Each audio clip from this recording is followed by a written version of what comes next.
In this crazy world, it's so hard to unwind. So I'm taking time just for me. Gonna find my peace, let my soul be free. In the quiet moments, that's where I'll find a little room to breathe and leave it all behind. Give me room to breathe, I need some time to heal my heart, to clear my mind. Gonna love myself, yeah, I believe in the power of me. Just give me room to breathe.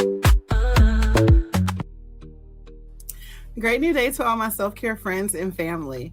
Welcome back to the Room2Breathe Podcast. I am your host, Life Coach 614, and I am so happy that you've made space to be here with us today. Now, before we jump into today's episode, I need for you to do me a quick favor. If you're feeling the vibes, go ahead and show some love. Tap the screen, like, comment, but most importantly, I need you to share this out with someone who could use a little healing energy today. And if this is your first time here or you haven't done so already, go ahead and hit that follow button. Subscribe to our channel so that way you're always tapped in when a new episode drops. And I also invite you to check out our digital home at theselfcareclub.org, where you will find everything you need from affirmative apparel to motivational, just some motivational tools to help you along the way. And honestly, just to remind you that you're supported every step of the way. Just know that you don't have to do this alone. We're healing in community, growing one breath, one moment, one day at a time. So today, I encourage you to give yourself permission to pause, to make space for peace, for growth, and most importantly, for you. And remember, if anything in today's episode hits home, be sure to drop those green hearts in the chat. That is our community's way of saying, I am healing, I am growing, and I am showing up for me. Now, let's get ready to breathe, reflect, and grow together. Family, today we are being joined by a voice that speaks with honesty, clarity, and a level of self-awareness that makes you pause and really listen. On our show today, we are joined by Freebird, a writer, a speaker, and a creative whose work centers around reclaiming self through discipline, emotional clarity, and truth. Through her poetry, spoken word, and digital storytelling, she translates lived experience into language that helps people see themselves more clearly and reconnect with their own power. Her messages challenge the patterns many of us were conditioned to live by. The idea that our worth is tied to how much we carry or how much we give or how much of ourselves we shrink just to make other people comfortable. Instead, she speaks about self-governance, emotional regulation, and discipline as an act of liberation, encouraging her followers to, take themselves back and move through life in a more grounded authority. What stood out for me the most about Freebird's voice is the way that she speaks with authenticity without performance. It's a very natural message that I believe that she shares. And I tell her all the time that her messages are just my intrusive thoughts being spoken out loud. There is this steadiness in her message that reminds people that growth isn't always loud, but it is powerful. And, that's exactly why today's conversation centers around the theme delusional until it's the usual. Because sometimes the life that you're building, the boundaries that you're setting, or the version of yourself that you're becoming can look unrealistic to people who are used to the old you.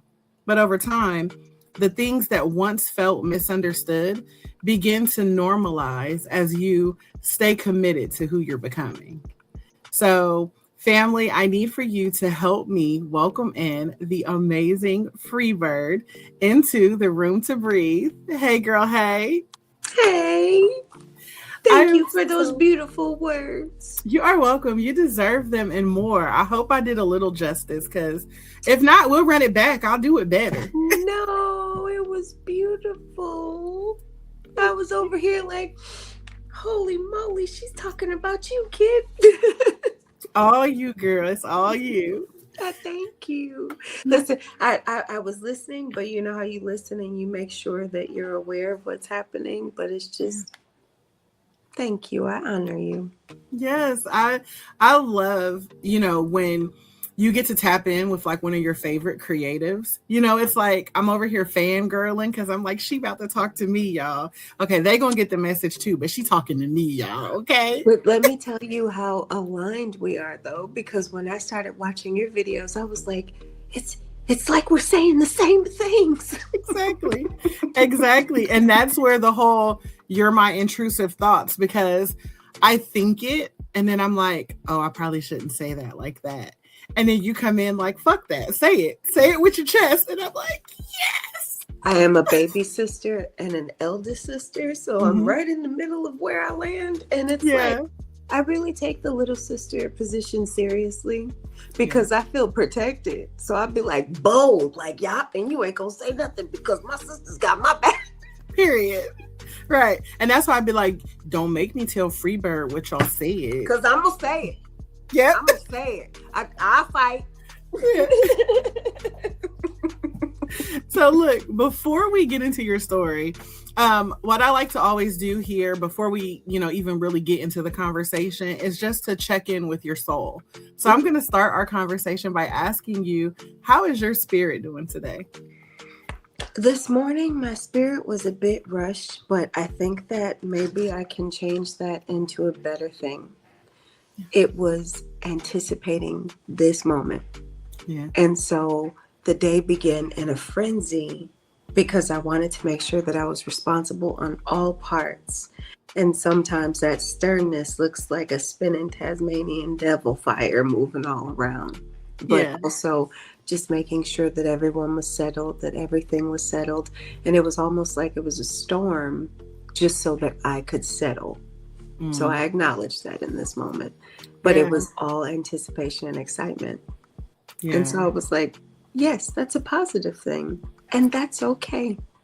Absolutely. But, oh, yes, I blustered about. Yeah. Listen, you're not the only one, because I promise behind the scenes over here, I felt like I was just running around like this is my first show. Like, I don't know what I'm supposed to be doing. And finally, I just had to sit down. Right? Yes. I'm like, I just had to sit down and was like, why you tripping? That's your homegirl. Like, we locked in now. What you worried about? Right. Yeah. They gonna get this raw storytelling today. I mean, I think when we start thinking about the fact that other people will be watching, that it takes us out of our heads, other than the comfort. But it's okay because we locked in. So it's like, we got this. Yeah, they're gonna learn. They're gonna learn today. Okay? They will enjoy it. I think they'll enjoy it. So before we jump off into your story, I want to maybe set the scene and go back a little bit to the video that sparked this. I need to introduce them to us, this version that they may not be aware of yet. I've talked about it a lot into the community, but I just want to show the people so that way they know what we're talking about. Is that all right with you? That is fine with me. Delusional until it's the usual. The usual got to be unmovable. Unmovable, you be provable. Provable grind make viewable. Viewable make it usable. Usable means doable. Doable until suitable. Suitable look real beautiful. Now make beautiful feel neutral. Neutral communicate habitual. Habitual feel real mutual. Mutual becomes the usual. Look like the usual ain't so delusional. Yes, like that video kind of sparked it all for me. In that clip, you were speaking very openly. The way I interpret it is, about living authentically and not shrinking yourself to fit other people's comfort. So I'm curious, like I get to pick your brain now, right? When you recorded that video, what was really going on in your heart at that moment, girl? Confirmation. I was affirmed in that moment. Things were happening really fast around me. I was in abundance in my thinking. It had been proven to me spiritually, mentally, physically, emotionally. And so it shatters that dissonance that I love to talk about in our brain. Like it breaks another glass ceiling because it's like, holy moly, this is what it looks like. This is why you're doing this. This is the road. Yeah. And you have to remind others that feel that way, this is the way. Like if you got to keep going, regardless, you have to keep going. It's going to piss you off. You're going to cry about it. You're going to want to beat somebody up. You're going to leave people alone. You're going to not talk to people forever. You're going to leave folks behind. You're going to holler at yourself. You're going to check yourself. You're going to lay in that bed. You're going to watch TV. You are going to do so many things, but you have to keep going. And if you think about it, we do keep going. We keep going in despair, but how about we keep going in delusion and see how that works for us? Like, what if I get up, like I was saying to you, what if I get up every day and I sit at a table? I sit at a table and I may not sell anything, but I work myself as if I have deadlines and I position and make dates and I edit my things so that it looks beautiful. My daughter asked me last night because taking photos is the worst part of the job. It is the worst part of the job because I cannot make it make sense in my mind that I'm a photographer. And she hit me with a delusional story because she was like, well, let me ask you this, because now she's using my tricks against me, right? I ask questions not to make someone think the way that I want them to think, but to open their brains. A very, very tactical and strategic tool given to me by my father. I will always give praise to where it's due. My dad taught me the art of alchemy, like switch it around. What if you see it this way instead? And so I wasn't very good at it. I was often just on the other end of being upset because I wanted it to be my way rather than accepting that I could do something else. Until he told me one day, bragging on me, there's a point to this story, bragging on me, where, you know, one thing that my daughter will do, she will figure it out. She will hear no, and she will build another bridge to yes. And she going to keep building however many bridges because she don't want to hear the word no. And I've been doing it all along, but it opened up that tiny little bit in my brain. Back to the photography. Oh, I hate it so much, right? I'm taking pictures. I'm setting scenes. I care. Do you hear me? Care. And my daughter's like, Mom, why don't you just hang them up and put them on one of those little scenes in the background that the people like on the service? I mean, if you can edit that, then you can edit this. And I was like, no, it has to look a certain way.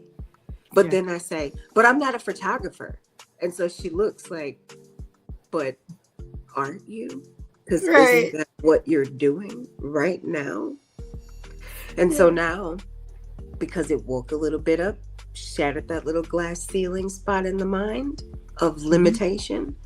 And now I go forward with the determination to reprogram my brain to say, I enjoy this part of it. I look forward to this part of it. I am not bad at this part of it. I no longer hate this part of it. And so that's generally how real-time lessons process. And the integration, like the epiphany be so epiphanic that it almost forces you into no longer receiving it any other way because it felt too good to be confirmed and affirmed inside you. And it's like, I literally can't go back to that shit because I can't go back to that shit.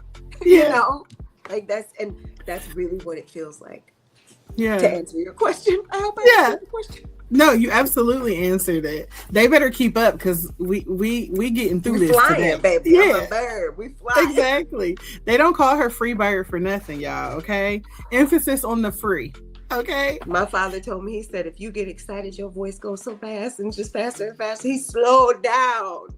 It is because it just makes sense and I get so excited, but then that looks like I'm being confrontational, and it's like, no, I'm just really, really excited about what it is that I'm saying to you. I don't receive it that way. From the moment that I met you, I was like, she's just passionate. Where I'm meant to be received properly. Absolutely. Exactly where I'm, and I thank you for that, because that's where I'm meant to be received properly. Because anyone that knows, and I think we talked about that a little bit before, if you already know the type of good loving that I'm giving, you should not question it when it comes to when I have to speak for myself. because it's perfect when I speak for you. It feels great when you are being protected by me, but we got to remember that healers need protectors too. Exactly. So, and I think that's a perfect setup, for our listeners who are meeting you for the first time. Can you tell, us a little bit about who you are and the experiences that shaped the voice and the perspective that you carry today? I have crawled in and out of masks for many years. And that's the traumatic part of it. But the triumphant part of it is that I can adapt. Where's my crocodile? A dinkra. I keep it on the wall to remind me. It means that I can adapt to any environment, and that's a superpower.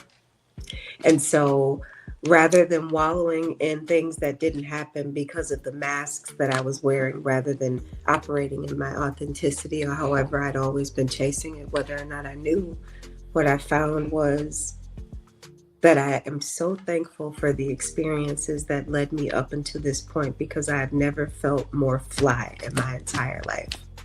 Yeah. And not fly in like a way that I need other people to know, but I feel so much certainly me that I did when I was safe.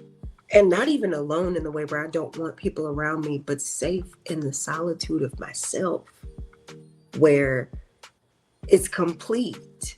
And because I have age, because I've tested my little theories out in the world and used myself as the living experiment, and I've proven it to myself. So all of those masks and those roads brought me to a point where finally, after many years of thinking that I had to prove myself, that what I say out my mouth can no longer be questionable. Yeah. Because not only have I gathered the experience, I've gathered the lessons, I have helped others along my way and never stopped. I have been bold. I've been fighting. I've been the same. I have not changed, because that's the constancy of me. And the constancy of me is that there's always room for hope. And I don't even like hope, but I mean it in a very there's always room for positivity. There's always room for growth. There's always room for expansion, because I just can't not believe. It's just in me. So I just drive people that don't believe crazy, because I just can't not believe. So maybe if you don't believe, you ain't supposed to be here, because we believe over here. Seriously. Absolutely. Because we got reason to believe. We're the reason that we have belief, in fact. Exactly. So I say all that to say many masks I chased through my own projections, through my respect and reverence of people that came before me, my elders. So I started out in social work, and I have traveled through politics and admin services and education and child protective service, public housing. I did my master's degree in an educational program well before my time. I wish I would have had the right words for it or understood it more clearly, but my master's was the effects on toxic bullying in the workplace. And I was head of a department, and I was in charge of professional development. And it couldn't have been more poetic, because professional development was the very thing that I'm trying to offer here. I would bring in speakers. I would have fidget toys, things that they could play with so that it would engage their minds, because I liked to also, on the back end of wearing those masks, figure out what was wrong with me. Yeah. And so I studied psychology, and I studied astrology.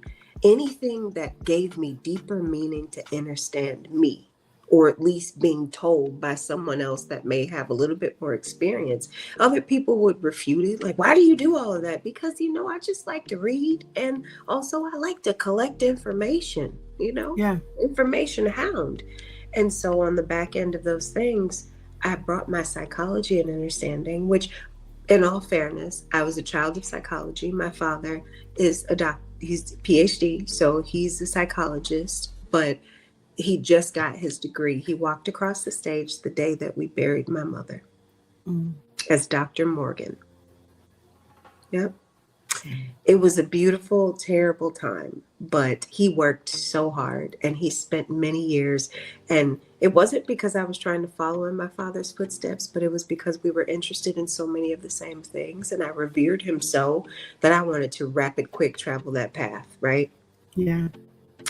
And rapid, quick traveling that path was a lot of bumps and bruises because that was not my path. And I didn't realize until I was taken out of the shocking delusion of it not being my path that all of that anguish and all of that fight and all of those difficulties in those environments that made me think that I was no good at the job anyway brought me to this moment to where I can stand firmly in knowing what it is that I'm talking about, because I know and I have faith that I can help someone else. Not even have faith. I know for sure that I can help someone else. And what's better is that I want to help someone else. And so all of those collections, it's not even a mask anymore, but it's more of a what it is that I'm doing today. Yeah. You know, they always say that it's how you leave people. And I, you know, with my brain injury, I don't always remember things fast or even people from the past. And so their name will escape me. But the stories that they tell about me, sometimes I can't even remember, but they greet me with such joy and embrace. And I love that because I'm a give love. I'm a love giver. I remember at a grocery store once, and there was a young man. He was probably in his late teens, but he was walking next to his mother in the grocery store, and he just looked so sad. And he was walking towards me, and I was walking towards him, and he reached out his arms to hug me, and I reached out mine and embraced. And when I released him, he went on, and my best friend at the time, she was like, "Do you know him?" I was like, "No." She said, "Why did you hug him?" I said, "Because he reached his arm out for one." So I'm gonna give love, right? That's just who I am. And so look at me forgetting exactly where I was going. It happened again. But you know what? I think that it was the perfect setup because it was something that I was thinking in the process of you talking, like when you were talking about the different masks and all the roles. You know, at the end of the day, it was all about giving love. You know, you knew that you were being called to serve. Maybe you didn't like the way you were being, you know, taught to serve, I guess. But all of that, you know, was necessary. Just like all the lessons that we go through in life, it was absolutely necessary for you to be the free bird that you are. You know, thank you. Yeah, it was. That's why it can no longer be traumatic, because it was a necessary experience, because I was supposed to be in those environments. I was supposed to meet those people, because even though I may have not been any good at the job, as someone's coworker, as someone's cohort, as someone's counterpart, as someone's assistant, as someone's leader, it was always comfort. It was always fairness, and it was always appealing to what it was that they needed, so that it made this situation a whole lot less stressful, because I have been there myself. And so it was always, though I always helped my people, you know, like I would always help my people. That was the constant. The job, I might have been like, you know, fuck this job. I don't care about this shit. I don't care. I don't even want to do this. Who cares? With this title, like, I got to this title. The highest paid job I ever had, I went straight into disability afterwards. And it was the most, I got my master's out of it. So it was one hell of an education. Do you understand me? And you did. Yeah. But that's exactly what it was. It was an education needed for the completion of my education. But it was hell. And I thought that I had arrived. Do you hear me? Yeah. And I remember I let go of jobs where other people looked at me down their nose. Like, why would you let a job like that go? Because I don't give a damn about what. Why do you care so much? Is it a job you want? I suggest you apply for it. Like, they're mean, and I don't like them. They mistreat people. I don't want to be there. Exactly. But I thought I was reckless. I thought I was irresponsible. I thought I couldn't keep a job. I thought that I was difficult. I took all of those titles because of all of those roads where I just dragged it right along with me, forgetting that the experience that I collected and the love that I gave cannot be forgotten, because it still greets me warmly and it's given back to me in the smile of strangers, in the embrace of people that want to see me. I hands down better experience at life that way. Hands Absolutely. So, Absolutely. And I know from, earlier conversations that we've had, you had mentioned how your story started in survival. And over the years evolved into self-governance. What did survival look like in those early seasons of your life? And what began shifting inside of you that led you towards reclaiming yourself? it was that questioning whether or not I was a bad person because of the rage inside me. And then I began, an old coworker of mine, she gave me a term. She said, righteous rage. And from the moment I heard those words ring out, I knew that righteous rage was what was calling me. But again, back to those wearing of the masks, it made me question and put myself in almost a gaslit dissonance, because I thought I was faking, but I was really surviving. I was putting on the mask so that I could survive. I didn't realize the toll it was going to take on me or what it was going to take away from me, but I was doing it to survive. And so in survival, it was, let me run this race, because I was still a bit of an asshole underneath with an ego. Let's just be honest. Like, I never not knew that I wasn't qualified in the world. But that was mistaken as arrogance. But really, it was a dismissiveness to hierarchy and titles and people that believe that they're above others. I like linear alignment. You grow too close to the sun, you dry out and die. I would rather connect at the roots. That's just where I dwell. So I didn't give a damn about the position or the title. In fact, I did not like the people that behaved a certain way simply because they had it. Because then I started to believe, well, if that's what comes with the title, that's not anything I want, because I don't like the way you acting. But it made me feel like I was a loser, because I didn't want to pursue those paths of engagement and success. It just made me feel like I couldn't life right? Yeah. And so once I got to a point that I couldn't pretend anymore, my daughter, she'd even said to me, she said that I changed. But then my son said that I was better. Because my other child, my baby, they had the version of me that was rugged and rough underneath. So they saw the fight. Yeah. And when we were in front of people, the claimed success. But the mirror wasn't reflecting the right image, because they saw their mother upset about the accomplishment, because I was still projecting onto myself that it wasn't enough.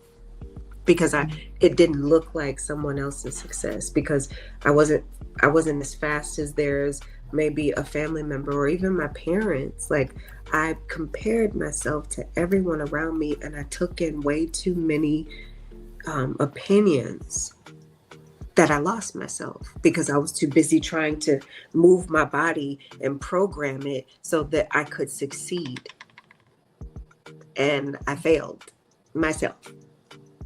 So when my physical body began to break down, of course, then that physical part of me too, keep going, doesn't matter. And I kept going until I couldn't anymore. I kept going until I sat in the room with the man that was like, yeah, we gonna have to take care of this right now. And I'm like, take care of what? You shocks, right? Like, yeah, we don't have to, I can't even see how deeply this has affected you. I got to get in there, because what is exemplifying right now could be life threatening. So if you want to maybe check on your folks, do what it is that you need to do so we can schedule this surgery, it will behoove you, Yeah. Yeah. And that was a very shocking experience for me. And it was not only a shocking experience for me, but the events that took place before that was the collapse, right, of the ego. It was the beginning of the shadow, right? And so it was, and tell me if I'm talking too much too. You're fine. Okay. I got all day for this. Okay. I'm like, tell me though when to shut up. The shadow, like that's when it began. It was like I lost that job. And I didn't lose the job because I was terrible at it. I lost the job because I was holding leaders accountable that weren't holding themselves accountable. And it was a ring of fire that I just didn't want to participate in. And I went in always, you going to give me some rules, I'm going to follow them. But what's worse is I'm going to hold them against your ass too. So let's all follow the rules because you ain't finna pick on me. Because I might be little and cute, but I ain't no punk. So let's follow these rules because I know they protecting me. So let's follow these rules. You know what I mean? Like that's, I'm very good at following rules, almost too good because it pisses other people off. And it's like, no, but you wanted to use that rule against me. So let's exploit it. Let's play around a little bit today. Right. And that's really like the defiance in me, that underlying ego I was telling you about earlier, where it was like, now hold on now. I ain't no fool. I can do this. I don't want to, but I can. And then, especially because I'm an Aries, so if you tell me I can't, I'm going to say, watch me, and I'm going to do it 12 times. And I'm not going to realize that enough is enough because I'm still trying to beat you, and you done stopped paying attention and went somewhere else. Why am I still running in circles to prove myself to somebody that don't even care anymore?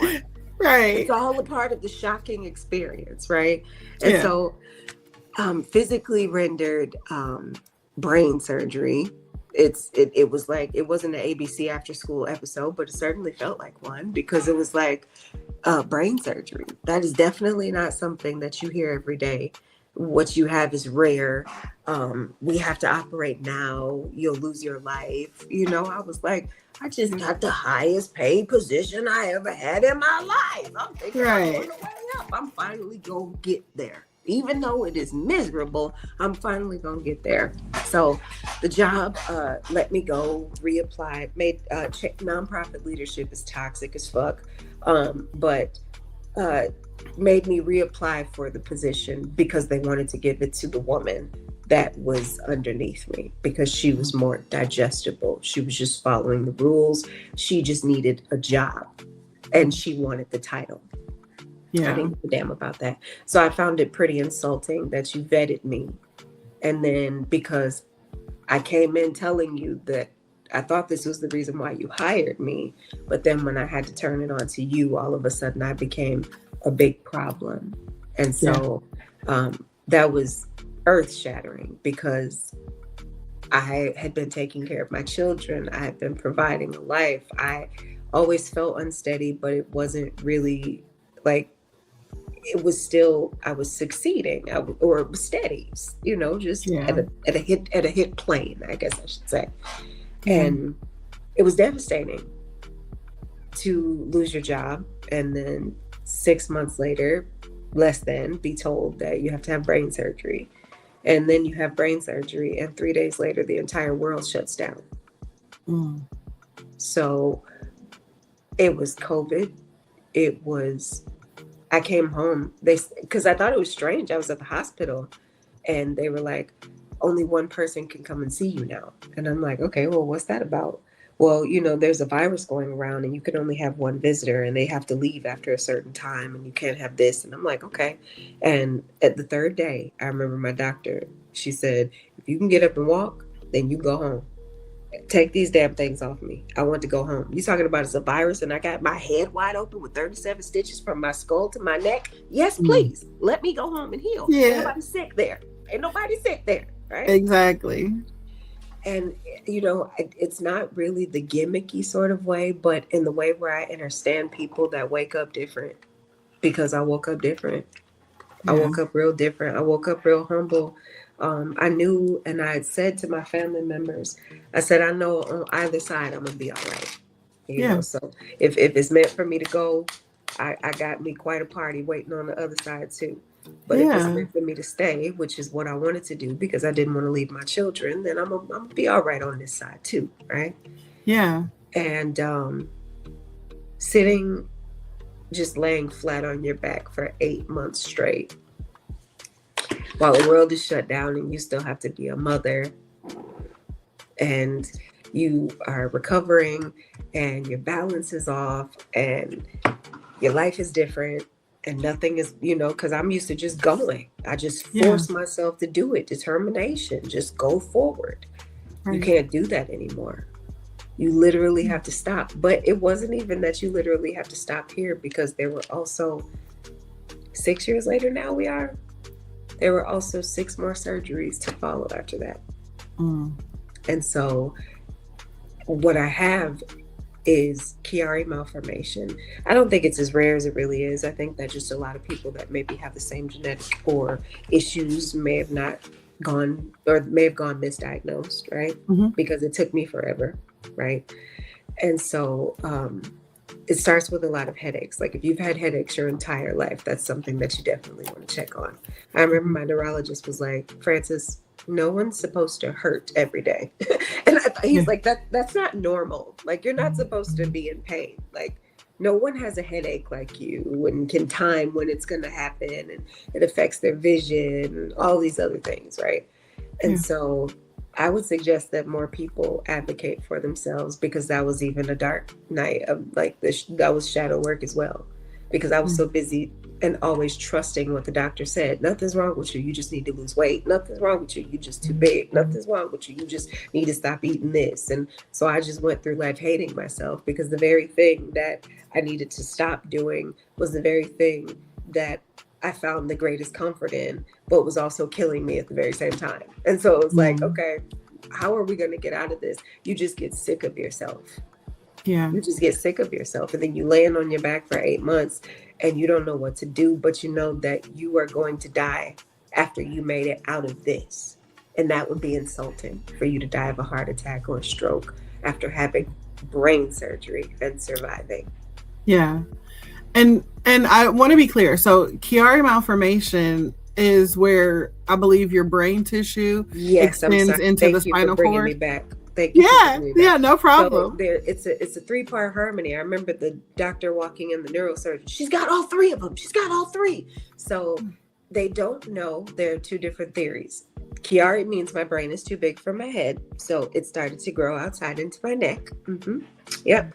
And so, our little brain balls that we have back there, our stems, mine are gone. And there is a titanium plate in the back of my head so that my brain won't fall out anymore. Now, my brain balls, I lost my balls.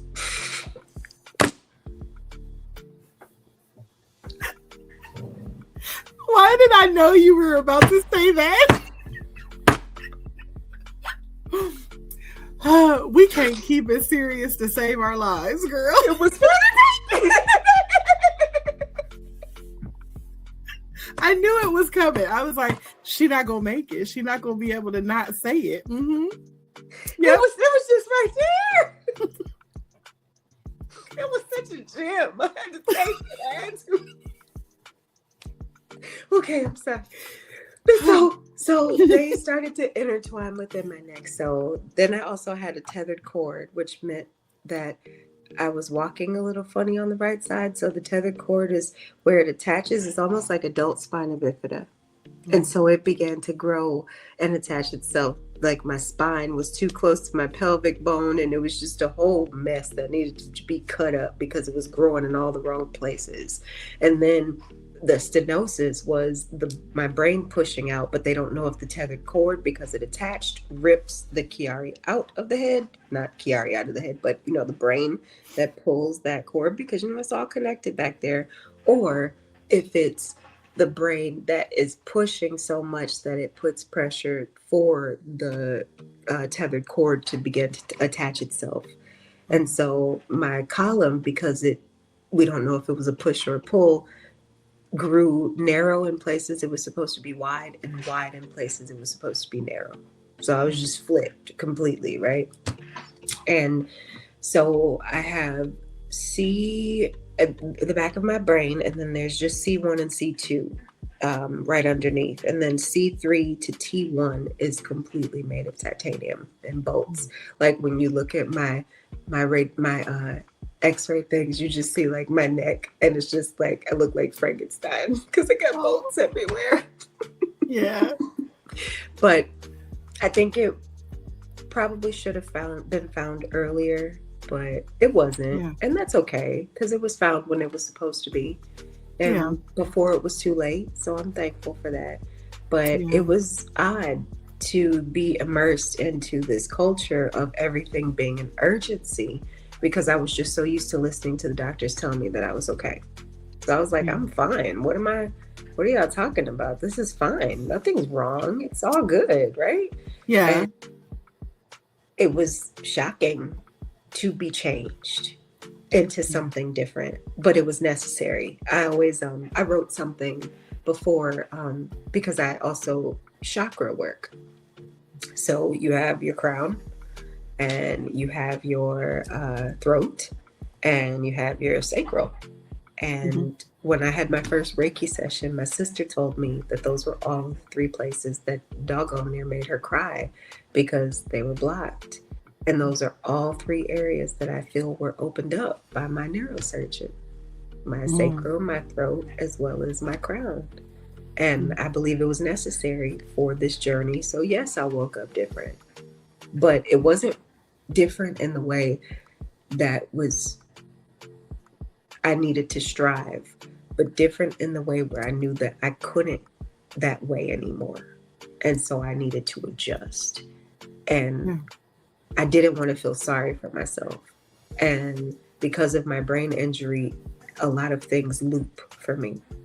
But even before that, affirmations always stuck out. Something quick that you could grab, but it also runs in my family. Like they always had a quick quip to give that communicated a whole lot of meaning and just an adage, right? Like just some sayings, right? In fact, my uncle wants us to write it down because he's like, we need to make a book of all these sayings. I need to talk to him because him and my dad probably have the most. And I'm like, I'd like to do that, right? Yeah. But I took that because I was tired of feeling sorry for myself in that bed after laying there and just eating myself away. And I decided to change the narrative, but I couldn't change the narrative until I examined the story. Yeah. And so it was hard to be trapped for months on end with yourself, a self that you used to be very, very comfortable with, very, very much comfortable with talking to, but a voice that you came to ignore because you were too busy chasing the voices outside of your head that were shaping and molding you into the person that you thought you were supposed to be according to their preference rather than who it was that you were. Yeah. And so that brings us to here. Yeah. Because I took the loop and I'm an auditory processor, so I talk about things over and over and over again. And that even got exhausting for people who didn't want to listen anymore. And I get that. Like, in all fairness, some people can't take it. They cannot handle it. They don't have to either.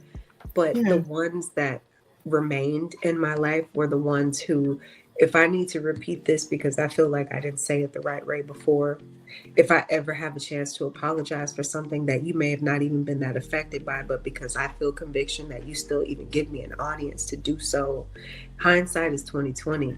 Let me have let me have that advantage, right?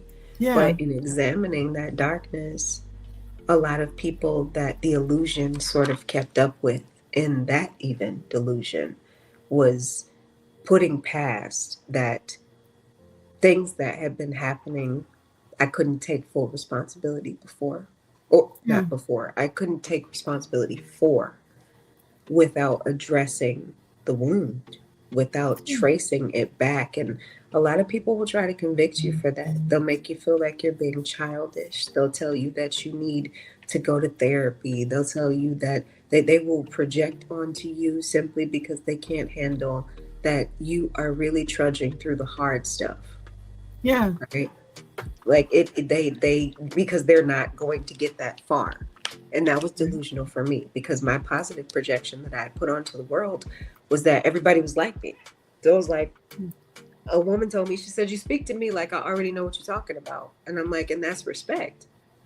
Believe it or Right. not. That's Right. respect. Yeah. I don't doubt that you don't know what I'm talking about. Right. It is an honor to greet you. Exactly. I don't get it. And it's all about perception. You mentioned righteous rage, right? And so when I initially heard that, it made me immediately think of angry Black woman, right? Yeah. Because I think that when a Black woman expresses frustration, boundary setting, or like a moral outrage, it's often misinterpreted or labeled negatively instead of being, heard as an actual valid emotional response. And so, the difference is not the emotion itself, but it's how society wants to reframe it. So, when other people say, oh, I'm just passionate, Black women are angry, right? When they say, oh, he's assertive, oh, we're aggressive, and things like that. And so, when you said that, it just immediately made me think of that because, what might actually be righteous rage, which is a justified response to the injustice that, we witness, that can be unfairly labeled as being an angry Black woman. And people don't know how to receive that. Yeah. And if that's the label that you've had your whole life, and you know for a fact that you have ripped up the mask and went and got other ones, or got the fancy masks that no one touches because we only bring this out for special occasions, this mask, I know this one is going to get it. It don't matter what mask it is, they reject it. But I know that I've perfected myself enough to stand like, wait a minute now, damn it. Regardless of a mask, I mean, you're just difficult because why aren't you getting this, Exactly. And that it was that examination. Yeah. It was that examination, but then I had to take myself out of my own delusion or disassociation, I should say, because every single barrier that's been broken was always sort of as I was telling you, a ceiling break of thought that you can no longer live like that anymore because you get it now. And sometimes it's in the simplest of words. Yeah. And then when you start taking the words apart, you realize that, is it delusion though? If I've already proven it like 12 times, who am I proving it to anymore? Like who? Exactly. I've done it. I don't have to prove it. I've done it. The proof is that I've done it. The proof is that you can see. I have something to show. Whatever it is that you need. But why do I have to? Because I've proven it to myself. And so now you go and you start deprogramming all of the other things that you've proven to yourself every time somebody told you that you couldn't do something. Exactly. And it is almost a slap in the face because you get mad at yourself. Like, you start checking yourself because you can't do shadow work without checking yourself. Okay, we place the blame. We know the traumatic journey. But wait a minute, though, because you participated in that shit, too. So when are you going to take responsibility for yourself? Absolutely. And how are you going to change it? And Absolutely. so it ain't none of them things. And it's like, I'm not a contrarian and I'm not difficult, but I might not be able to grow a plant, but I can grow a mind and a heart. Yeah. And I think that society doesn't want us to really truly believe that anger is, that not all anger is negative. Sometimes anger is just signaling something important. You know what I mean? It's like a signal that something that we hold dear, like dignity, safety, truth, right, has just been violated. And so the anger comes from our desire to protect and correct and, challenge what's wrong. But society doesn't want us to do that because, just like in the job that you were working, they liked it. They liked that rage until it was turned against them. You know what I mean? It's like everybody want to talk about it until it's time to really, truly talk about it. Everybody wants Freebird to fight for them until Freebird got to disagree or fight them. Exactly. And yeah, so when you said that immediately just stuck out to me because I know that even in my own journey, I have accepted the label a lot of times of angry Black woman.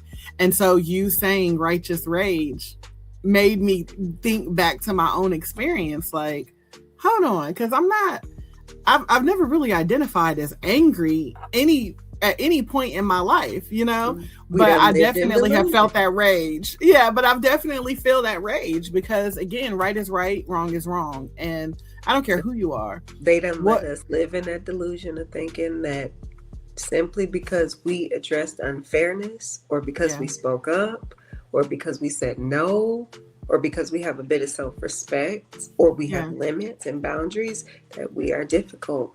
And we are not difficult. But we are tired. We are tired. Yeah, we're misunderstood. And I think that many people who choose authenticity, you know, they eventually experience that being misunderstood. Were there seasons where people labeled your growth as unrealistic or strange simply because you were becoming someone different?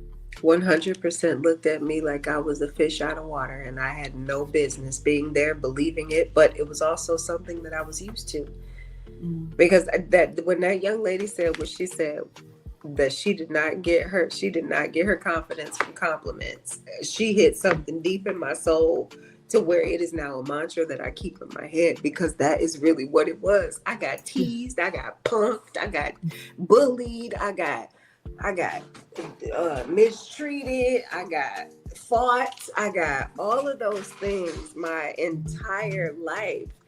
And they made me believe that it was because I was the difficult one. Yeah. And so I made myself small and digestible, and I only allowed the sweet to come out because that's what they wanted. Because I convinced myself that being me, which was accepting that shadow part of me, was so bad that nobody ever got to see it. But then I convinced myself, because nobody could ever see it, that it was actually a monster. And it wasn't a monster. It was all the times that, like you said, my body signaled my honesty, my truth, my integrity, and all of those things. But it had me questioning myself, because if you're living in toxic positivity and psychosis, you can't feel anything negative. Yeah. But what are you going to balance out then? Because if we're going to keep running away from our monsters, they're going to always be scary. But if you look at it, then you get to decide whether or not it is. Exactly. So it's like, actually my monster has been righteous, and my walk has matched it my entire life. And I've proven that to myself. I've not done anyone wrong, even though I've been done wrong. I've not mistreated anyone knowingly. That has, but many people I feel mistreated by. But I also made an apology to those people before I decided that I was going to integrate the lessons and live into this, adversity of the delusional life. Because I had to take responsibility for myself by saying, I apologize for all the times that I never told you when you hurt my feelings, when I felt mistreated by you, when I didn't speak up for myself.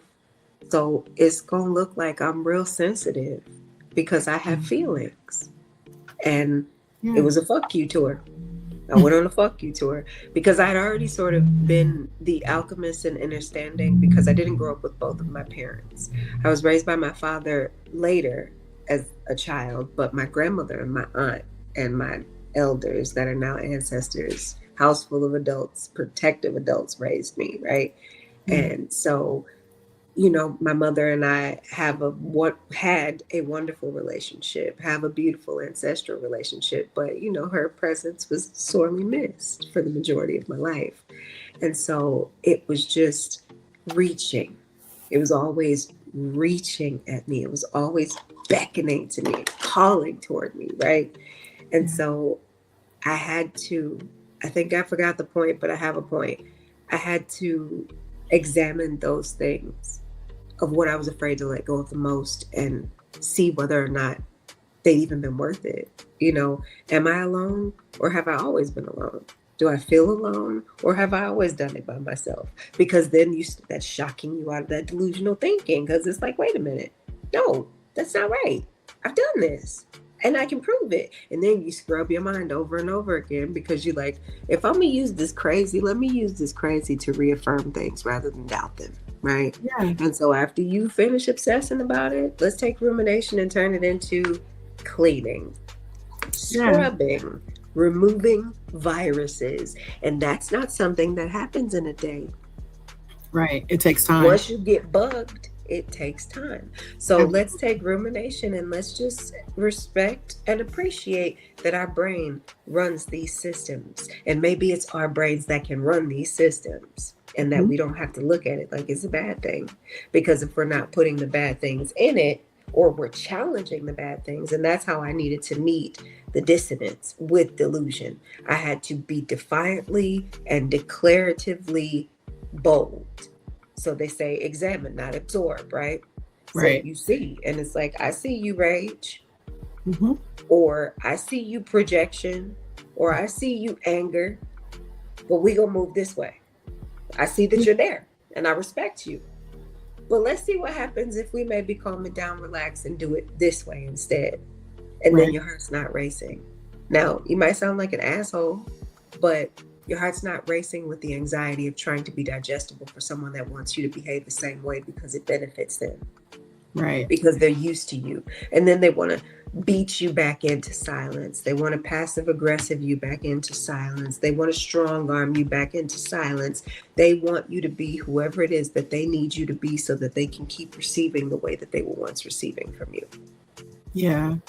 And they And can't. I think that, sometimes that the hardest part of growth is holding a vision for your life before anybody else can see it. Right. Where you have a belief or you're answering the calling, because obviously, God puts the calling on us. So we know, it's like, we know what we're being told to do, but then everybody around you is like, has she gone mad? Like, why is she doing this? Or, what is happening? So I'm sure like I was nuts. Yeah. Right. I had a few conversations, I'll tell you off camera, but, there were some very shocking experiences, even with family members, where I just had to say things that I was afraid to say because I was tired of supporting the delusion that they had never hurt me. Yeah. And I was a villain. Do you hear me? I was vilified. I was the exact way I knew the pattern to appear itself. That was exactly what I was given, but I had to prepare myself for it. And what's even more scary is one of my largest wounds was abandonment. And so I had to let go. Yeah. To overcome the abandonment. I had to be able to know and prove to myself that I was able to be prepared for what would come next. Yeah. But now, once people saw that the fear tactics and the typical things, it's almost like gray rocking the world, right? So when they start to see that you're not fucking around no more, and it's not because you don't deserve to not fuck around anymore. It's not because you haven't earned it. It's just you finally see who you are, and they can't change that anymore because you don't live by what it is that they've tried to project onto you. All those titles, all those masks. This is who you need to be if you want to do this. This is what you need to do if you want this. This is how much money you need to do if you want to do this. You need to do this. You need to do this. You need to meet them. You need to do that. You need to do. It's like, I don't want to do any of these things at all. I'm not interested in any of these things right here at all. Right. And I've done them, but I no longer need to, because I am moving in a way where who I was seen to be, for even I have to check myself in that, because I was stuck in a negative delusion of thinking that I wasn't who I was. But there were people that were trying to pull me out of myself, who are very proud to see that I am walking in who they always saw me as, present day, And so that anger and those ruffling of the feathers of those that I had, of those that I respected enough to continue to talk to, I should say, because a lot of the silent cutoffs was there's no reason for us to even, and it wasn't even an immature cutoff. It was just we good. Yeah. We good. We don't even, like I said to you earlier, I get it. But you don't get to be mad at me because I get it. Don't pretend because I get it. You're performing because I get it. I don't want it though. I don't want it. And Yeah, so like it's you said, you went on tour and it's like, fuck you and fuck her too. fuck all y'all. If y'all not staying, and what I remember what I said, and I repeated it over and over again, because you know when you're neurodivergent that you have to have a script in your head, because I was always carefully lacing my words so that I wouldn't hurt anyone. And even in my damn trauma, I still didn't want to hurt nobody else. I was still trying to be careful with even telling somebody how they hurt me. So even when apologizing first and taking responsibility, I'm saying it might look like Sheila skittish around here moving forward. Yeah. You might not. You might want to be cool, because I'm trying to let you know that I'm not fucking around anymore. Like, Right. this is not what it is. Right. And then it just became this is what it is. But that anger for those that love me and began to understand became respect. And I appreciate that. You know, I appreciate that my boundaries are being respected. I still have little flutters in my heart of the abandonment, but you know, wounds are wounds. You just learn how to shoot different bullets from the trigger, right? Exactly. And, you know, many of us were raised to overextend ourselves for others, you know, and measure our worth by how much we could carry. I'm curious, what were some of the patterns that you had to interrupt in order to truly take, you know, yourself back, to take your power back? Being trapped in his head for 8 months and being trapped in a brace for 7 more. 14 months of being trapped in myself. In a space where I used to find great comfort in speaking to myself. And I still had bits and parts of those where I did, but it was provable knowledge that I was using for outside benefit rather than inner, you know? And so I had to listen to myself.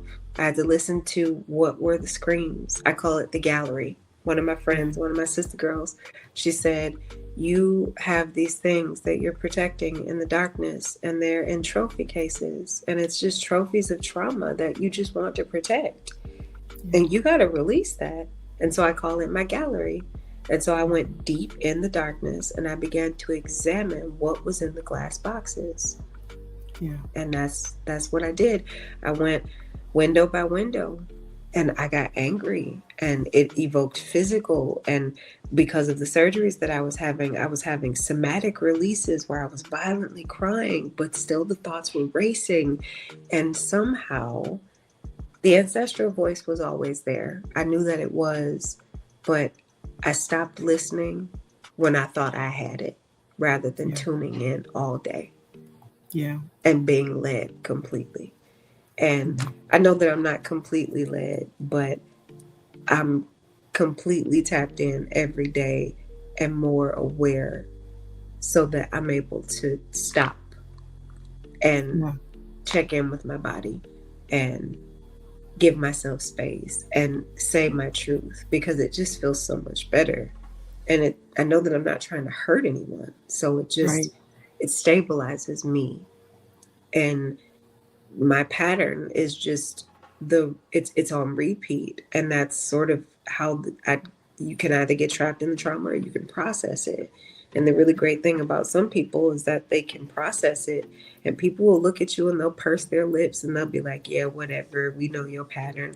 I remember my cousin said something to somebody, and she wasn't trying to hurt anyone, but it was tapped in to where I heard it much louder than I was supposed to.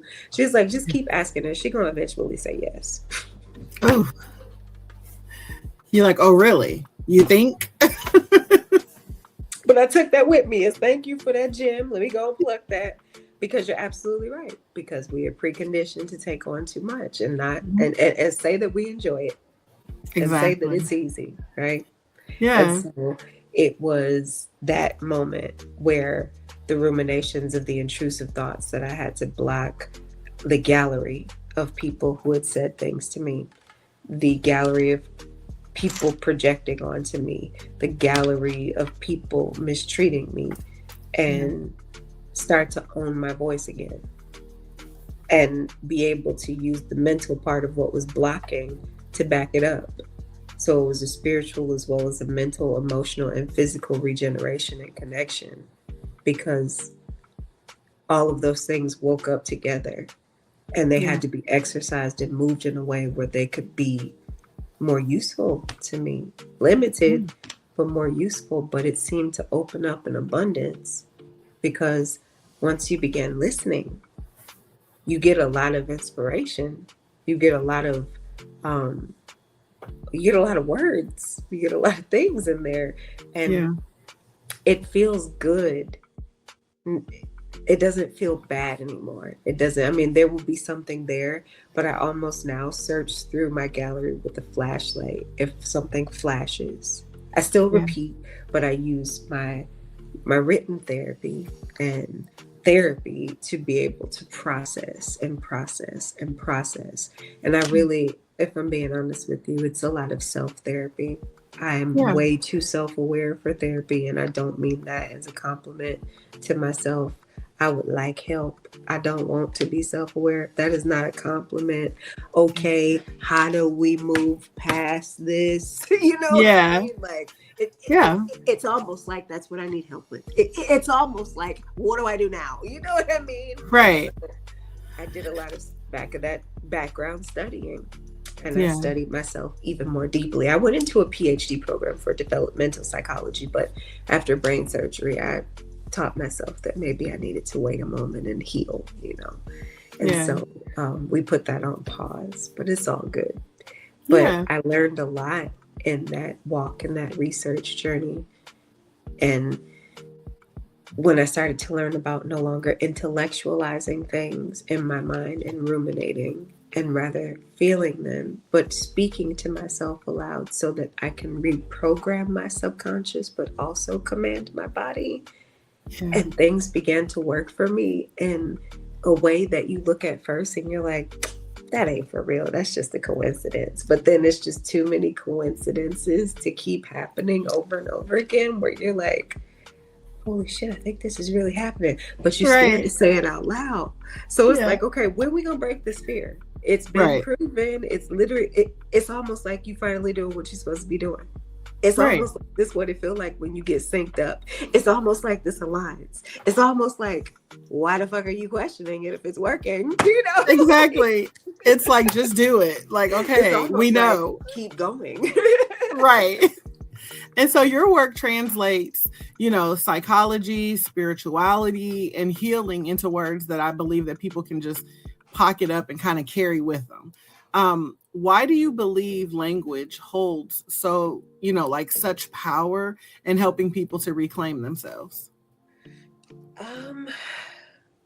For me specifically, as I was saying with the speaking to the subconscious, that really compelled to me. But because I'm a clairaudient, I hear the ancestors speak. I talk to God all day.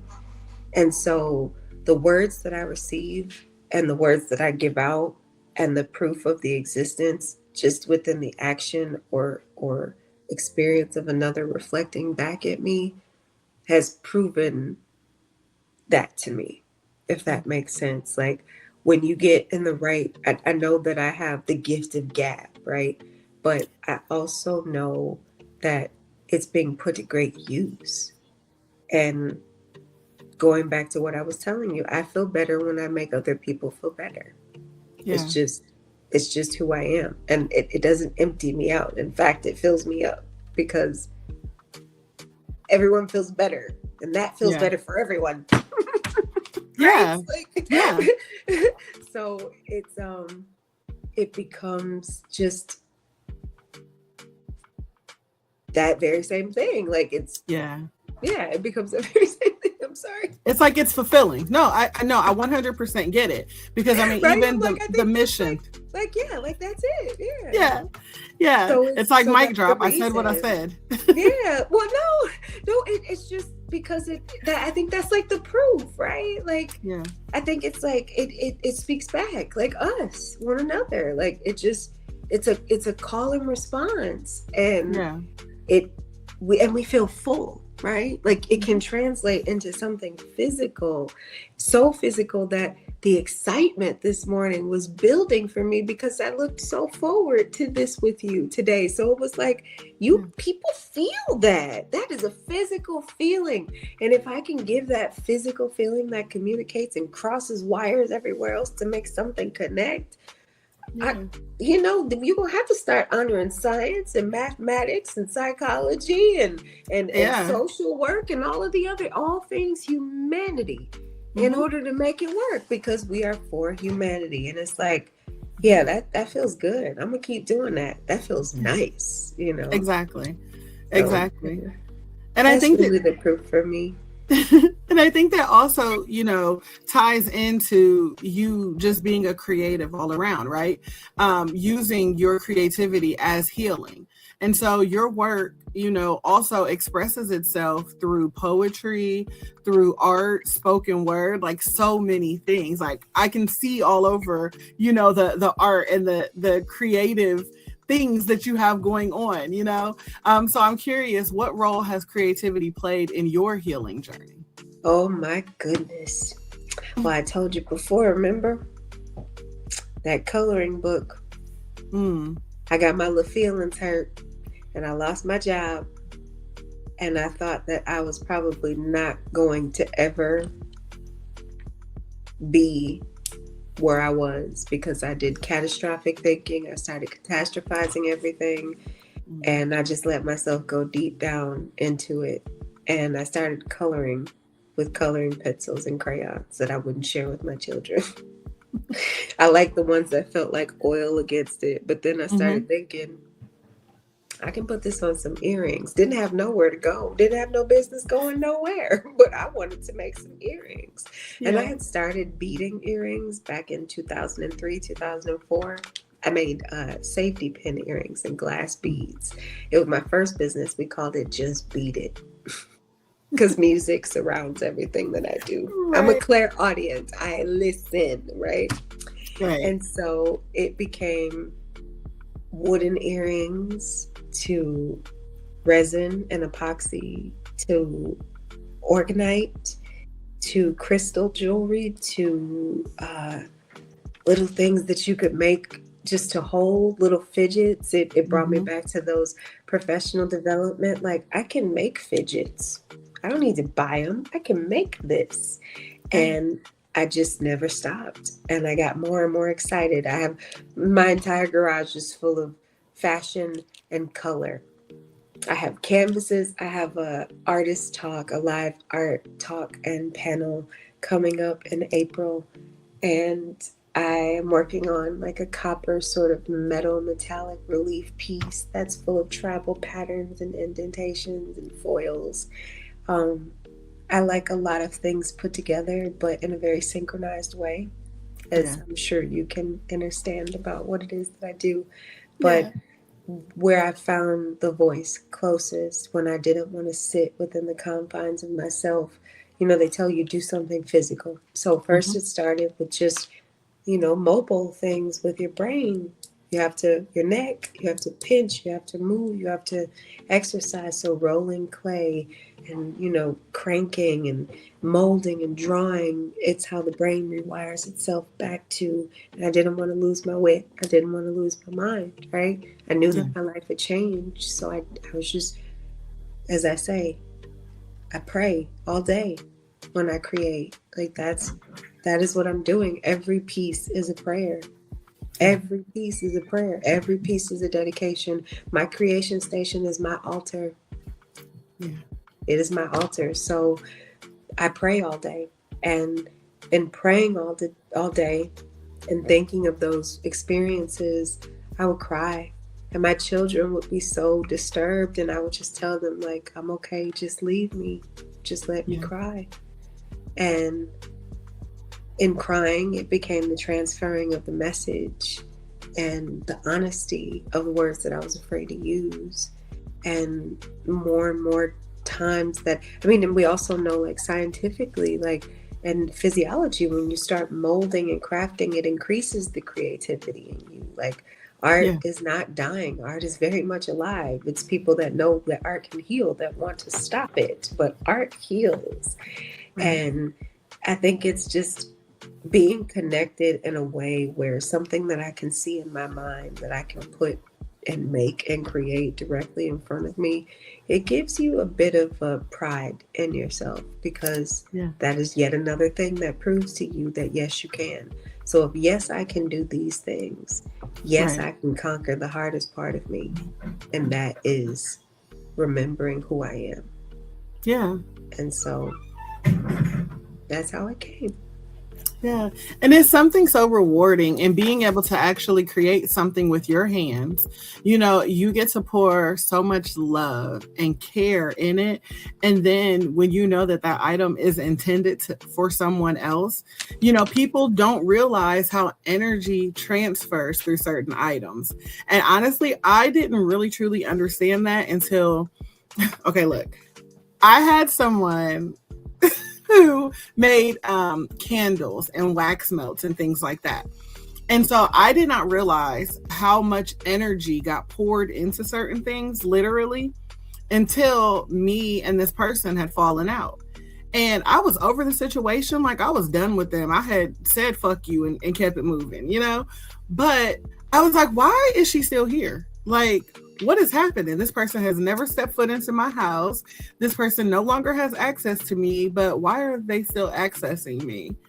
And then I just happened to look over one day, like, it's that damn candle, you know? And so I had to reopen the what you say, fuck you tour. And I was like, hold on, I had to go through this house, like, fuck this. We got to that. scrub Like, the memory. We got to scrub the virus, because energy gets poured into things. And so I think that people need to really understand that. That's just like, you know, when you go through a breakup with somebody and you're like, give me my shirt back, give me this. I'm over here like, you can have all that shit back. You know, I have left an entire home and carried out 2 children in 2 suitcases. Indeed. You can have all of that. Indeed. Exactly. Exactly. I got my babies and we got enough. And exactly. I like starting over. Yeah. Like, give me a clean slate. Shit, I'm happy with that. You ain't hurt my feelings. In fact, let me do it for you. I'll flip the table for you. Like, this morning, I did this on my desk. I knew I was going to pay for it later, but I was prepared for that. But I remembered I had free will, and I did one of these, and I just wiped it all off. But you know what? My mind feels clear now that it's all empty, because I build myself into a cage, as my children say. Yeah. I just put everything around me, and it just gets closer and closer to me, and you can't even move around me, because I just build myself into a cage. But what comes out of it is so amazing. And to be the reward of people even wanting it, you know, like the first stages of what I was creating was doing a lot for myself. And a friend of mine, Angela, she asked me if I could make orgonite. And I didn't even realize that that was a part of the healing journey as well, because after I'd undergone all of these things, I remember another big sister of mine, Angela, 2 Angelas here. She handed a crystal to someone so delicately and so thoughtfully that I was immediately interested in gems, because I was a little girl that liked rocks too. And so then when my other friend, Angela, asked me if I could make orgonite, I had not known about it. In fact, I thought that it looked like ugly snow globes. I didn't like them at all. I was like, that's disgusting. I don't like all of that stuff packed in there together. But my brain is a little bit more like, it's chaos around me, but it's very, very clear when it comes. Like, it's clarity here. And so once I realized that I could like build stunning scenery inside it, I was putting copper trees in and making half and half colors and doing only one. I mean, I really had fun with that, but I didn't even realize that I was healing myself, because whatever crystals I was attracted to at that time, I was calling into my journey like a rock hound. I got so many crystals over here, I still can't find all of them. Yeah. But I was a rock hound, and whatever I'm attracted to, I pick it up. If I go searching, if I go to different states, when I travel, I have to buy crystals from that space. I had a piece of Washington serpentine over here. I love Washington. It makes me very happy there because I can sleep peacefully. But I'm making some of those for myself out of that Washington serpentine, because I am healing myself. And so that was such a great benefit to me at the time of which I was producing, because it hit me sort of like my words hit me. And it just opened something up in me. And I just went, and my jewelry sold all over the world, and it's traveled even in places that I haven't. And it is such an honor for people that are, because it's bold. Like it's very dainty when it's made with the crystals, because of course you don't want anything too heavy, rocks hanging out your ears and gems and stones. But when it comes to the clay, the bolder the better, the louder the bigger, like it needs to be seen. But when you even see the little ones, when you see up close, you'll see it's quite impressive too. And that's sort of me pouring myself into my art. And I don't create when I feel bad. I will not. I refuse to create if I don't feel up to it, because even with crystal organite jewelry that I've made special for people, they have cried when they opened it up because they said that it felt so much like them. Yeah. And I take that as very, very high honor and great gratitude. And so I have to. I have to. And I get it, because even when I'm doing, when I'm creating the podcast or doing anything, it's like, if I don't feel like I'm vibrating high enough, honey, I'm going to cancel the whole thing. Completely. Not today. Not today, y'all. Maybe tomorrow. Completely. But we grew up though, kind of knowing that though. Like your hair, don't let nobody in your hair. My grandmother burns her hair. I still burn my hair to this day. Yes. There's the walking with one shoe on and one shoe off. I was raised very superstitious, but I didn't know that it was spell speaking and protection, protection charms over me. But we sort of knew in my home with my grandmother where the energy was. She would wake up and tell me about her dreams. I was speaking with I Got Time the other night, and I was telling them about this story, how she would wake up and tell me about her dreams. And I'm like, I don't really care about what my grandmother's dreaming about until you go hindsight. She was talking to the ancestors. Yeah. And even though she was telling me about it, she wasn't really telling me about it, but she was instructing me. And when you look back, you're thankful for those messages. You're thankful for the fact that the voice didn't leave you. You're thankful that it pulled you out of whatever it was and showed you just what you could do for you, just what you have done for you. And you stop thinking that you're a loser and you start feeling more like a winner. Yeah. And so that's what this journey, and with validation and confidence and people that literally, I can't even create a collection. And that is a good problem to have, because I have so many customs where people want me to match an outfit, and I can do it. I can do it. I love a challenge, right? Yeah. So I did the freebie does it, because I wanted it to begin as them, well, can you do this? Can you make that? Can you do this? And I'm like, I can try. And then just even with doing that, you cannot make me believe that God isn't real when I can literally do it. I don't know how I feel the closest when I am in my art therapy to the creator and the creatress. I don't feel that I feel so tapped in. When I'm following an instruction, I don't have a deficit. When I'm following an instruction, I am always in flow state. Yeah.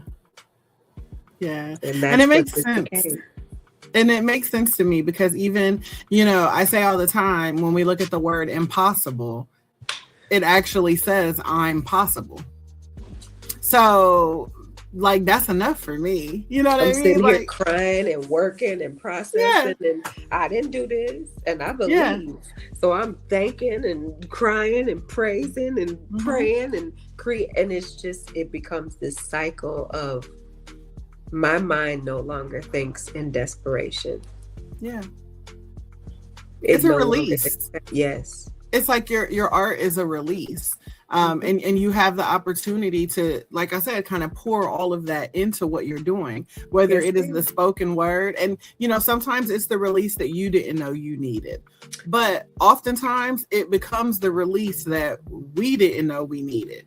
Because, honey, I'd be like, I was just opening TikTok and here she goes speaking to my soul. Like, who asked her to put my business out there like that, And by the end, I'm like, okay, thank you. I see what you did right there. Like, thank you, girl. Thank you. That's why I'll be DMing you like, you did it again. in my business again, but thank I you. appreciate Come back it. anytime. Do you know how beautiful that is? Like that Yeah. for someone to like people don't give enough. And even back to what you were saying about just the words and the ministry of word. I just wrote a line in a poem that I don't know what will become, but it's for the book. But it's if they weren't so powerful, why do people want to hurt us over them? Mm-hmm. If words didn't matter that much, if words didn't, then why can words alone have an ability to begin wars? Yeah. So I refuse to believe that anymore. Yeah. And that's why words are always more powerful. And what I wrote before, I was like, I said something about my mouth being a registered weapon and that I know how to use it. Yeah, absolutely. And that's And the so thing that people don't understand. You know, words, like they're, what is it? It's life and death in the tongue. And people don't understand that. And, you know, we're just running around constantly saying things, not necessarily realizing how it is affecting the world around us. And so if I have to use these words this way for that epiphany that will break the spell that we've been under. Yeah. And even when it comes to the people that tell me that they listen to it over and over again, I used to judge myself too harshly, but it was also how I did self-esteem therapy, because it has to be repetition for me, because that's how I take the injury and turn it into proactivity, right? And so I had to change it and challenge myself every time it came negatively into something positive. And so I listened to it over, I watch it over, and I forced myself to admire myself. And that was sort of me pouring back into my self-therapy. But when it comes to my words specifically, I even play them on repeat, because the first time they come out, yes, the rhyme is by then perfected, but it's when that rhyme is perfected in that moment where I feel like it's go time. Yeah. And so it's me listening to it over and over again too. And the fact that other people do the same is it's humbling and also shocking, because it's one of those things where it's like it's no longer a coincidence, because it makes too much sense that this is something that you would do for yourself, for that makes you feel empowered, and that many people across the world do the same. And that is it's the most beautiful feeling you could ever experience in your life, to know that it's not pride. It is obedience. It's delusional until it's the usual. Until it's the usual. Like, now you brought us back full circle. But that's exactly what it is. You know, it's crazy until you realize this is normal. This is everything. We all a little crazy. Like, what was it in Alice in Wonderland? We're all a little mad around here. We're all mad here. Exactly. And so that's just the thing. It's delusional until it becomes the usual. Honestly. So yeah. So I know that there might be somebody listening right now who feels like maybe they're in a stage where their growth doesn't make sense to the people around them. Like, they're still in the delusional, right?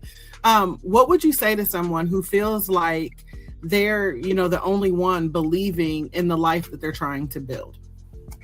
Stop trying to prove it to anyone else. Because if you are in a state where you feel like you are being hit with adversity, it is because you are still fighting them.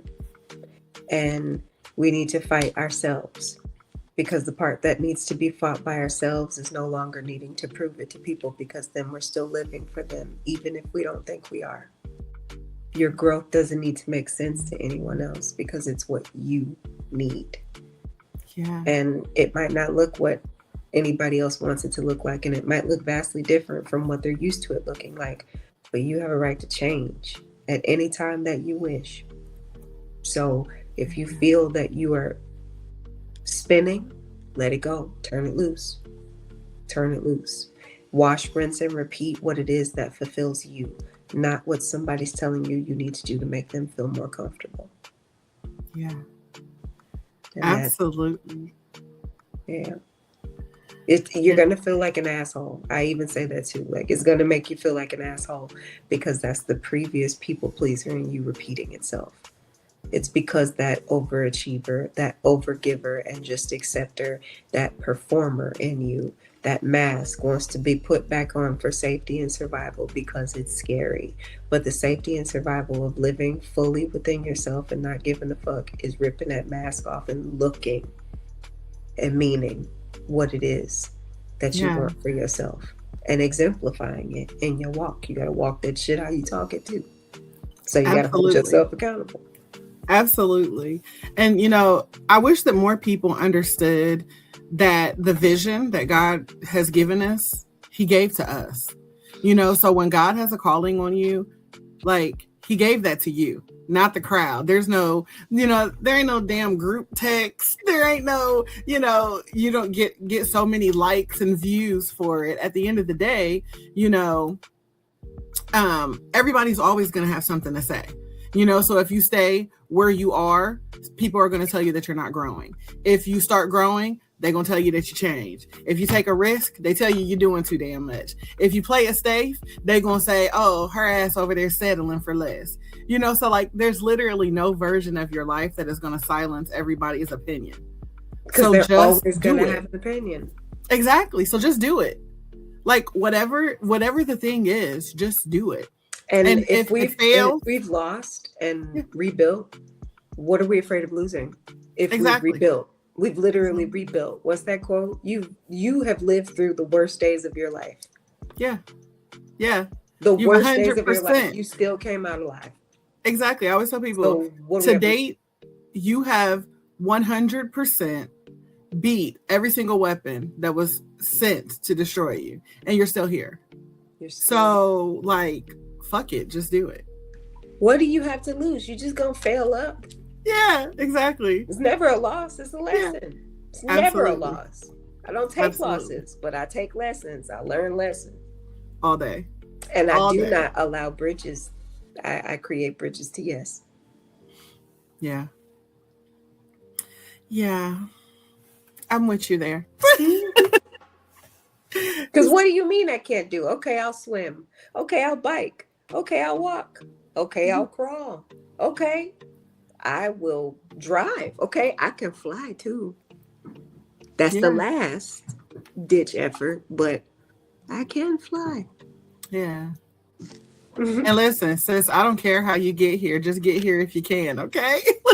Right? Like, we gonna get there. I remember my professor, she told me, I think we talked about this, but she put the number 8 on the board, one of my first classes in my master's program. And we didn't know why the number 8 was there. And as we began to go on, she referred to it. And she said, sometimes getting to 8 won't look like everybody else is getting to 8 because your 7 plus 1 might be my 1 plus 7, or your 4 plus 4, or your 2 plus 6 to your 6 plus 2, or your 5 plus 3. But either way, there's so many ways that you can get to 8. So however you arrive there, you're still going to get to 8. Exactly. And I appreciated that so much. And I took myself less seriously. Yeah. We all need those little reminders, and I think that is literally what you're doing. The content that you share, you are taking your experience, your testimony, and being vulnerable and putting that out there, because we know that there's a lot that comes back with it. No matter how great the energy we put out, we know sometimes we're going to get some really shitty energy back. And, we just rebuke it. And, but, at the end of the day, I think that lesson that you got with the number 8 is what you're then turning around infinitely, and giving back to us. And so I thank you for just being you. I thank you for surviving all that you've survived. And I really just want to take a moment to tell you thank you. Thank you for sharing your story, your perspective, and the wisdom that comes from doing the real work. of self-reflection and growth. I think that conversations like this just remind us that becoming who we were meant to be isn't always easy, but it is powerful when we actually commit to living in our truth and governing our own lives with clarity and intention.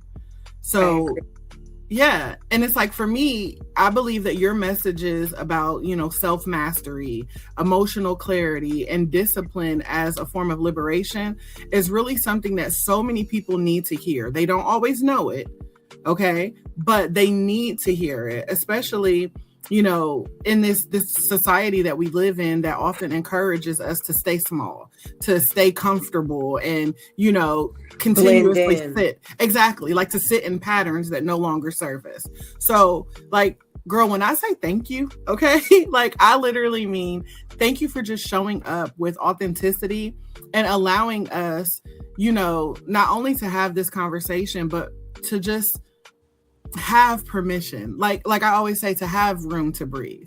When you come up on my timeline, it's like, girl, I didn't let my hair down. I didn't exhaled. And I'm like, I thought I was doing a good job. Like I thought I was breathing, but sis knew I've been over here waiting to exhale.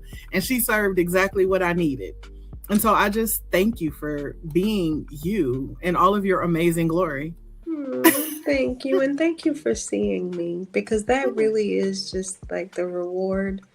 Just being seen. You gaslight yourself into thinking that you don't have anything important to say when you're lost in that darkness, or that you keep saying it over and over again. And maybe it's because you haven't grown until you sort of knock yourself upside your own head and you realize that the reason you're supposed to be saying it is because you, the one that's supposed to be delivering the message. And so it's like you worry about, like you said, what you'll get back. You worry about. But I know, and what I take great comfort from, is that I've always been a radical truth teller. Yeah. And so I find a great deal of comfort in knowing that it's the very thing that I was always afraid to do that actually freed me. I was afraid to say the bad words. I was afraid to say them that way. I was afraid to use that tone of voice. I was afraid of telling the truth. But the more and more I tell the truth, I heal. And what I'm grateful for is a way to where I'm able to take that self-mastery and flip it from the alchemy of, okay, yes, we're all angry because we're here because this is traumatic. But let me challenge you to not only acknowledge that it was a traumatic experience, but find our way out of it, because what are we going to do next? Because we can't stay here. Not if we're saying that we don't want to. We can't stay here anymore. And so rather than being angry, like some of the people in the world that are directing you, I take those terms back. Like, give me that back. We not finna stay in this, because that's a pattern that's stuck in. It's a pattern that causes psychosis. Let me pull you out of psychosis, because right now you just stuck on angry. But let's transmute that shit. And let me show you what it looked like on the other side of anger. Because if you are any person like me and you like control, you don't want to be controlled. And so it's very easy to govern oneself. I tell them my name is free, but it's not my price. Girl. Like, girl. Not you dropping gems on the way out the door. She like, oh, by the way, take that shit. But you don't get nothing else. Heavy on the free, but heavy on the ability to choose what I want. Heavily self-governed. Yes. Heavily, I do what I want. Now, I do what you want me to do, because you hear the word free, because free ain't my price. Exactly. I determine what you get. Exactly. Tippy toe top tier. Yeah. I love it. I love it. So yeah. Thank you for that. And like I said, I don't know how else to sum it up other than to say thank you for being you. Thank you for having me. Yeah. Anytime. Listen, anytime. Obviously you see the chemistry here. Absolutely. So they better know. Exactly. You know what? Mm-hmm. We're gonna take over the world. That's all okay, right. Pinky. I'm with it. I'm with it. Well, you're gonna be the brain. Like, you're gonna be the brain. I'm gonna be Pinky. Nuh-uh. We both got the brain. And we gonna get pink matching pinky rings. Okay. Can we do pink nails too, though, girl? Pink nails, pinky rings. Red is my color for 2026. I've made a dedication to myself that, because my word I focus on when I hibernate is what I realized in spring for my new year. I've always called my new year my Earth Day, which is in a few days. And so my word is go. It is not, last year was quiet. Listen. And I listened. And I listened so much that now I got too much to say. So I'm going. And so it's just red. Green shows that we grow and we heal, right? Mm-hmm. Red is the action. Yeah. And so those are the two equal and opposite forces. Okay. Well, listen, you need red to but make I will pink. get pink just next year. Look, I'm like, well, you need the red to make the pink. So I ain't mad at it, girl. True. It's true. It can be a variation. I'll go closer to pink. And I'll go closer to red. Pink. Yeah. Mm-hmm. Yeah. See, we got this. We do. We locked in. It's okay. Yeah. Again, thank you so much for being here. I know we could sit here and do this all day. Absolutely. But I do, again, hope you feel the love. And I hope that you'll be back in the room to breathe, because we always got stuff to talk about, girl. Oh, yes. And I'd be typing. I'd be like, you gonna think I'm just, oh, girl, I can't even catch up because you be talking. I'll be like, oh, that too. Oh, that, yeah, mm-hmm, and this too, and this. I just be going away. Absolutely. We're gonna start having to tag team a little bit more, because I think we pour into each other and inspire each other. So yeah, I'm gonna be like, on this episode of Room to Breathe, let me tell you what she done did today, y'all. Okay. Let me tell you what she told me today. They're going to be like, what happened? I'm like, just listen. There's a message in here. There's a message. We're going to go flying and we will safely land. I promise. Absolutely. Well, thank you so much for being here. Before we take off on a whole nother flight on them, I think we done took them far enough. That's enough for today. That's all they get today. Okay. Thank you so much, Queen. Of course. And family, listen, if something in today's episode resonated with you, I want you to just take a moment and reflect on this question. Where in your life might you be in the delusional phase of becoming something greater?